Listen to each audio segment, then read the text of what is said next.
Story time. About 15 years ago, I was in my early 20s and I had an assistant manager role for the first time. I was a front of house manager in a bar and grill.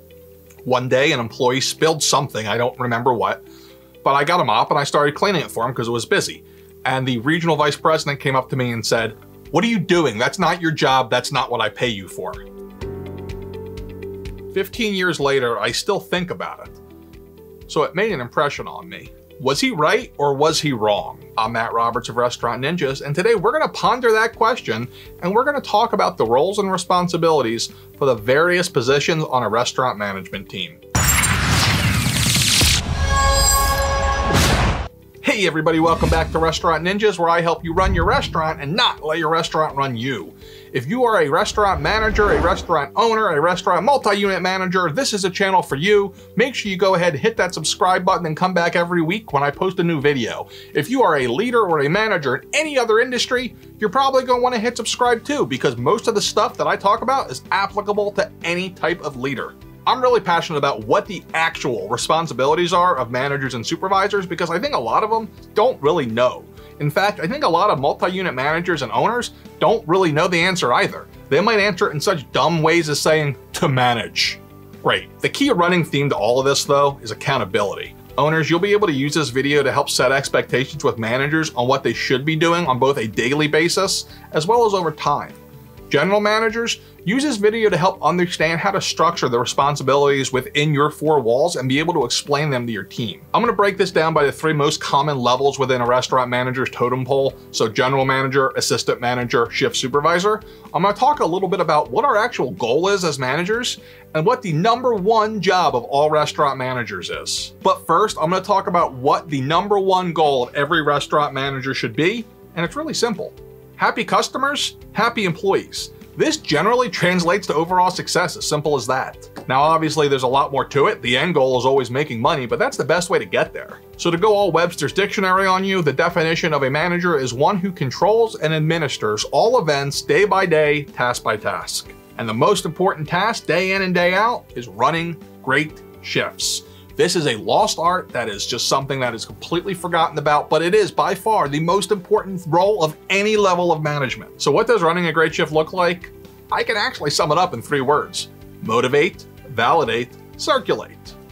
Yeah, it's really that simple. The thing is though, this isn't just like a switch you can flip and be like, "Hey, I'm good at running shifts now." It's an art that you master slowly over time. If you're a football fan and you pay attention to the game, one way to think about it is that shift running is a lot like game management for a head coach. So with game managing, you spend your time motivating from the sidelines and validating that they're doing things correctly. And if they're not, or if the defense is better than your offense, you're making adjustments in game to be able to achieve your goals. Also, like sports, being a good coach doesn't happen overnight. A great example of this is Bill Belichick, who's probably the best coach in any sport of all time. Think about this. His first job as a coach was with the Cleveland Browns, a garbage organization. They had Bill Belichick. What did they do?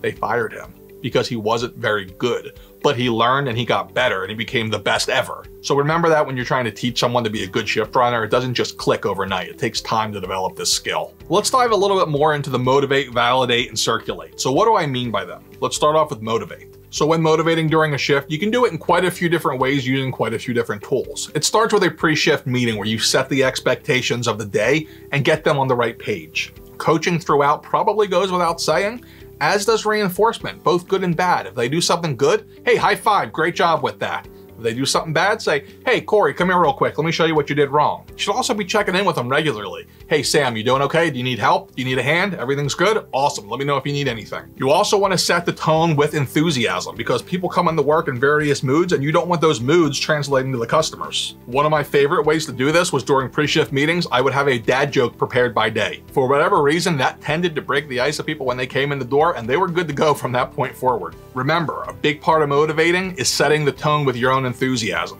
If you don't seem happy to be there, if you don't seem enthusiastic for the mission of serving the customers, they're not going to be. The next piece of running a great shift is validate. So what do I mean by validate? That's just really making sure everything's been done correctly.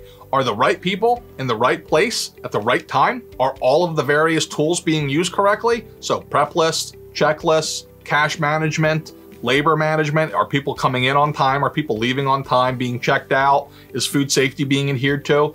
These are all things that you validate during a shift. And in order to both validate and motivate, you need to circulate.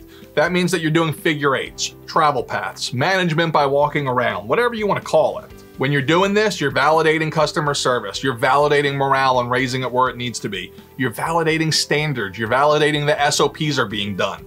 As you can see, these three words all tie in together. If you're bad at one, you're not going to be great at the other two. But the great thing is, once you learn to do one, you start getting better at the other two. A part of circulating is assisting with the job. That doesn't mean doing the job for the employees, but it does mean helping them, and they respect that. So go back to my story at the beginning about me picking up the mop. Should I have been doing that? Was I out of my lane? No. They spilled something and they needed help because they were taking care of customers. I should have either done what I did by mopping or taken care of the customer for them. I chose to mop. Either one would have been fine. The inverse of this would have been if that employee was standing in a corner texting, or if another employee who could have been mopping was standing in the corner texting while I did the work, then yeah. So let's talk about what each level of the management team should be doing. So we'll start with shift supervisor. Their number one job is to run great shifts. That's it. Most of the time, shift supervisors are your least experienced people. They're people who were servers or cooks who got promoted and it's their first leadership job. That's really all they need to worry about. I've already established that running great shift is the most important part of being a manager, so let's start with that and make sure they can master that before we start having them do anything else. Between running great shifts and developing their ability to coach, they're eventually going to be a really good assistant manager, but if you pour too much on them too soon, they won't ever develop that skill. You won't give them the time to learn to run great shifts. And that's a problem because once you miss it, it's really hard to go back and make it up. It's like learning how to do something wrong and then having to fix it later. When we move into assistant managers, it's a little bit different. Their number one job is also running great shifts. But at this point in their development, they should be running pretty darn good shifts day in and day out with a pretty high level of consistency. They should also be looking at the tools and the systems, the checklists and whatnot, and saying, this doesn't make sense. I should take it to my boss and possibly change it. So they should help refine them. They should also be really involved in the overall development of your staff. They should be able to tell you who the best are, who the worst are, what everybody needs to work on, and they should be able to be having coaching conversations with them as well.